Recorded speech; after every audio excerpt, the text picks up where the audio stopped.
It's Nicole and I'm on here because I owe you all an explanation.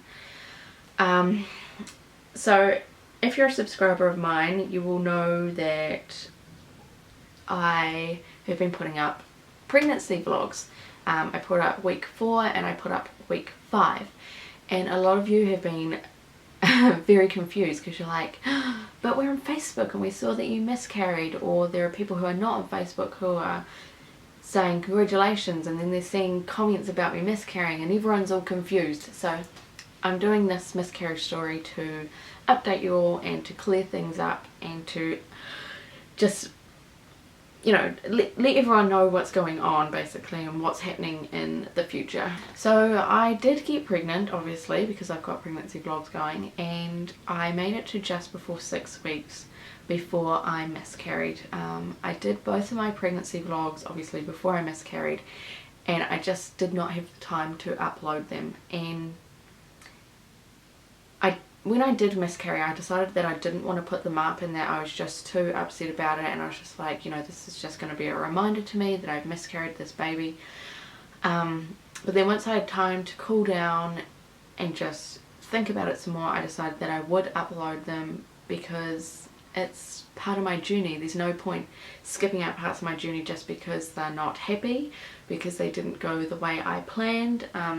That's what a journey is about. There is good and there is bad, and also a record for me to look back on, that I was pregnant, I was having a baby, and that's really special. And so I did end up uploading those, to the confusion of some people, and I'm really glad that I did, because now it's something that I can go and look back on, and also for you guys to watch because it was part of my journey. So to the miscarriage story,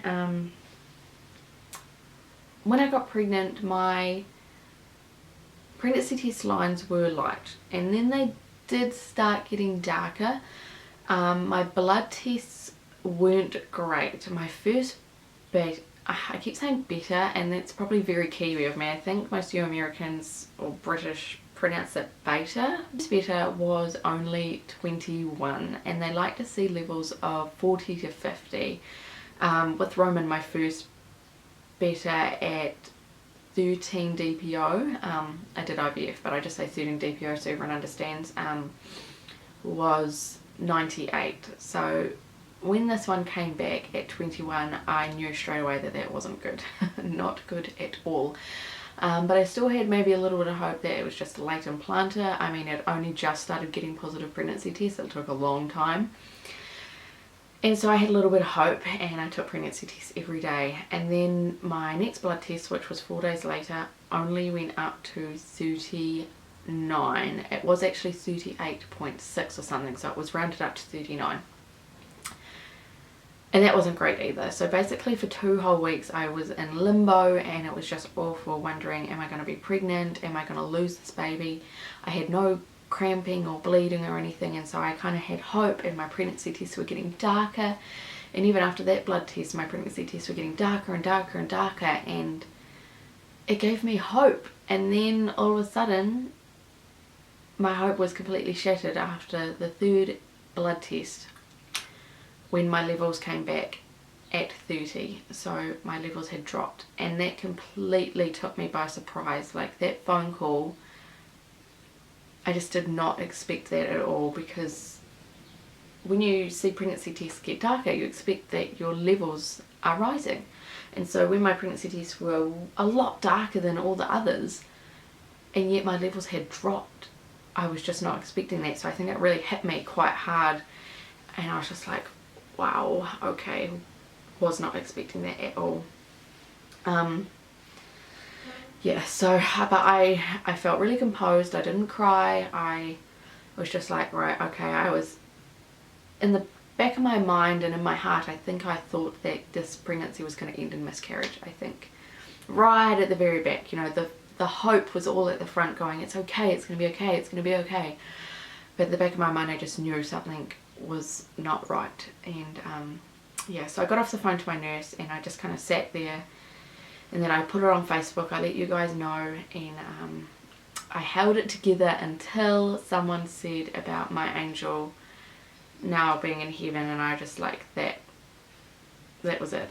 The waterworks happened, and I just cried for about 5 minutes, and then I felt a lot better. I think once I have a good cry, I feel a lot better. I'm not a person who feels sad about things for a long time. I get over things quite quickly, and I just move on and just think, you know, I'm gonna miscarry, there's no point being really sad about it. I've given myself, you know, a good cry, give myself a day or so to grieve about it, and then get on with it, basically, because it's not going to help me or my husband or Roman in any way to stay being sad, really.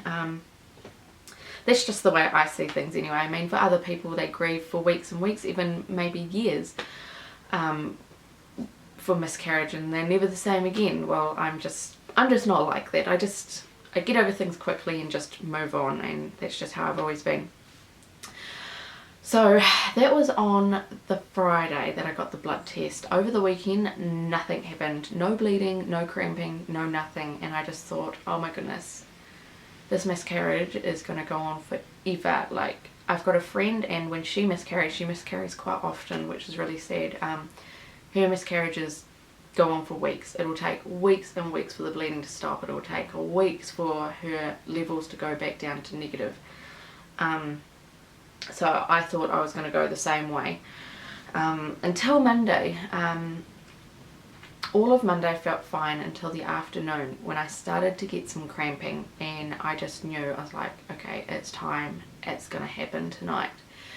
4 o'clock in the afternoon, I'd got home from picking up my brother, and I felt a gush, and I just knew that was it. That was the beginning of my miscarriage.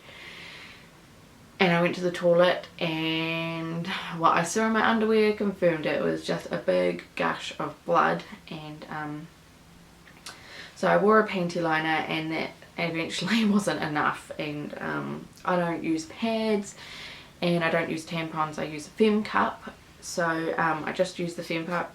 And can I just say, if you're having a miscarriage, or you know, you still use tampons for your periods, definitely get a Fem cup. That thing is amazing. It held so much more. This is all really TMI, but we're talking about miscarriage here, so of course it's going to be TMI. It held a lot more blood than what a tampon would, and yeah, so it meant that I didn't have to worry about leaking everywhere, or having to keep changing tampons, because you can't get toxic shock syndrome from using the Fem cup. So you can leave it in there for quite a while, a lot longer than a tampon anyway. And so I found the Fem cup really helpful during my miscarriage. Yeah, so Monday, you know, I started bleeding. I told my husband, and he, you know, he was a little bit, you know, that really sucks. Now we're going to have to do treatment again. But like me, he's a real positive person, and he got over it really quickly, and we were just like, right, you know, next step in the journey, we'll just figure it out. And yeah, so that's what we did. We got over it really quickly. And then on Tuesday is the day that I really started bleeding really heavy, and I was getting the cramps, and they almost felt like early labour, because they had the same pattern as early labour. Like, I would feel the pain coming, and it would increase, and it would hit a peak when I was really going, oh, that really hurts, and then it would drop again and go away. And I had that for probably all of Tuesday, until I passed a really big clot, which I presume was probably, you know, the embryo, and, you know, the contents of, what do they call it, the contents of conception or something. So I presume that was the embryo and the starting of the yolk sac and the placenta, and whatever it would have had at 6 weeks pregnant. Probably not placenta, probably more yolk sac, and just tissue and all that. So once that big clump came out, the pain was dramatically reduced. I felt actually almost pain-free, which was great. So yeah, so I bled really heavy that Tuesday, and then after that big clot came out, my bleeding reduced every day. Then I had my blood test on the Friday, so I started bleeding on the Monday. I had my blood test on the Friday, and my levels were back to 0. So I'd pretty much stopped bleeding by Friday and my levels were back to 0, so I was just so grateful that this miscarriage was so fast, unbelievably fast. I couldn't believe how fast it happened. So within 5 days everything was gone, like as if nothing even happened, except, you know, in our hearts we just knew that we were pregnant, and we had named it Pancake, and it was our embryo. So it was still sad, but I'm very grateful that it didn't drag on for weeks, and that we have had the opportunity to start treatment again almost straight away. So that's my miscarriage, and so I'm just going to quickly give you a quick overview of what's going to be happening now, what the future holds for us, and things are moving very, very quickly. So on the Friday when I got my blood test, the nurse called and said it was back to negative. She was like, would you like to make an appointment for a review, to talk about what happened, to plan more treatment, you know, just talk to the doctor? And I said, yes please, as soon as possible. And she said, okay, well, we're fully booked up till the end of June. And in my head I was like, that it's too far away. I need to see the doctor sooner than June. And so she was like, okay, I'll have another look. And she found another appointment on the next Monday. So this is on the Friday, and she's like, could you get to the clinic on Monday? And I was just like, wow, okay, sure, I'll do that. I mean, our clinic is a couple of hours drive away, you know, it's not just down the road. And I rang Martin up after that and said, can you get Monday off work? So luckily he didn't have any students that day, and we were able to make that appointment on Monday. And so basically the appointment was discussing what treatment we should do. I discussed maybe trying puregon with IUI, and my doctor said to me that he thinks that along with being anovulatory, that there's actually probably a bit of unexplained infertility going on as well, because I did 4 rounds of puregon injections and I always produced really good follicles, and took the HCG trigger injection and never got pregnant. So you know, everything was perfectly timed, and I never got pregnant out of 4 times of perfect timing and perfect follicles. And also 1 round of Clomid, I did also ovulate with perfect timing for intercourse, and didn't get pregnant. So that was 5 opportunities for me to have perfect timing conception, and I never got pregnant. And so my RE was just like, you know, I think there's a bit of unexplained infertility going on there as well. You know, some people, there's just no reason, there's no explanation for why they can't get pregnant. So once they fix my ovulatory problems, I'm still not really going to get pregnant because of this unexplained thing. So he said that our best chance of having another baby is to do IVF again, which is what we expected, so that was fine. And we're paying for it ourselves, which means that we can start whenever we want, which is great. If we were going through the public health system or the public funding, we would have to wait approximately 2 years. So we weren't going to wait 2 years, because that means Roman would be 4 before we even started treatment. And if it didn't work, then, you know, we're going to have this kid who's like 7 or 8, you know, before we have another child. So we were like, we're definitely going private. It is going to cost us about $11,000, which is not ideal, but we're going to do it anyway, because we want another child and we want Roman to have a sibling, and we just want to experience our family growing bigger. So I think paying $11,000 for IVF is worth it. To others that might seem crazy, but you know, until you go through infertility and you feel something so bad in your heart, you don't know what lengths you will go to get that baby. And for us, it is forking out $11,000. Fine, whatever, we'll do it. So the doctor was like, so when do you want to start? And I was like, oh, okay, I don't know, when can we start? So the big news of us is that we are starting IVF next week. Can you believe it? Next week. I'm just like, whoa, totally did not expect this at all. It's just moving so fast, and we're doing short protocol IVF because I talked about my concerns about getting OHSS again, which they still call mild OHSS, and I said to my doctor, well, it wasn't mild to me. I didn't feel like it was mild. I was in absolute agony, and I was in a hospital for 8 days, and they still called it mild. I don't know what you have to do. You have to be dying, I guess, for it to be called severe. I felt like I was dying, but yeah, so I start, what do I start? Provera. I start Provera to bring on a bleed because I don't get periods, so I can't have my own day one. So I start Provera next week. Today's Friday, and I'm going to upload this right now when I'm finished, so we're all up to date. So starting next week, I am starting Provera, which is 10 days, and then I wait to bleed, which for me, using Provera is usually about 5 days later. So in 2 weeks time, I will be starting the drugs for IVF, and because we're doing short protocol, it is only 4 weeks long. 4 weeks. So in approximately 6 weeks, we could be having an embryo transfer all going to plan, which is absolutely nuts. And I'm just so happy about it. I'm just, you know, it's like, I guess it really will be a rainbow baby if we get pregnant. You know, people talk about rainbow babies as, you know, having a baby after having a miscarriage, and you know, everything's just falling into place, which is great. I just can't believe we're going into this so quickly, and it's just, if I get pregnant, it's just gonna fill that hole in my heart that I have for this miscarriage. You're not gonna cry about it or anything, but you know, it will always be in my heart. And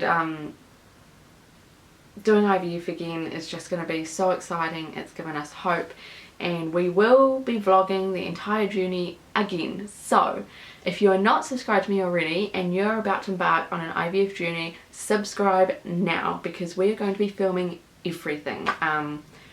If we are allowed, we are definitely going to be filming the egg collection, which we didn't do before, and I would love to see, because I just get knocked out. They give me the drugs and I'm like, you know, I'm not with it, so I don't remember anything. So if I could film that would be really cool for me, because I want to watch it, and for you guys, because everyone wants to see what goes on in the, you know, in the theatre room, because normally you don't see that. We filmed embryo transfer, so this time we are going to film egg collection, hopefully. Our doctors are awesome. They don't care. They're just like, sweet as, you know. Yeah, so I'm super excited. I cannot wait. And I want to share this journey with you guys. So make sure you subscribe and watch us. And if you have any questions about IVF, or there's something in particular you want us to talk about, you want to see, let us know in the comments below, and we'll make sure we try and include it in the videos. And the other exciting thing is that Martin, my husband, is going to be in the videos too. It has been such a long time since he was in vlogs with me. I think he did one mummy diary or daddy diary, and you know, that's pretty much been it since our IVF diaries. He hasn't been in them much. So we're going to do a joint effort. We're going to do it together, which is great because IVF is a two-person thing. Yeah, so we're excited about this journey. We so hope that we're going to get pregnant again, and just, you know, we just feel so blessed that we can do IVF again, and just so quickly. And it's, you know, it's bittersweet that my miscarriage ended so quickly. You know, it's great because now we can start treatment straight away, but it's sad because, you know, we have officially miscarried pancake, which is sad. But that is all, you guys. I want to thank you all so much for watching, and you are all such amazing subscribers, and I'm just so sorry I left you out of the loop for so long, and now you're all up to date, and you're all so sweet. Your comments just, they make my heart swell with just happiness, and you're all just, I wish you were all my next door neighbours, you know, because you're just so sweet, and I'd love to just pop over the fence and have a cup of tea with you or something, you know. I just love you all, and you know, whenever I see a new comment come up, I'm like, oh, who is it? Because a lot of the time it's subscribers that I know and I talk with a lot, and I'm just like, you know, you all just make me feel so much better, and I just want to thank you all so much for looking out for me. Yeah, you're all absolutely wonderful. Thank you so much. Alright, you guys, this is a really long vlog, so I really need to cut this off now, and catch me and Martin next time for our very first IVF diary. Oh my gosh. you guys.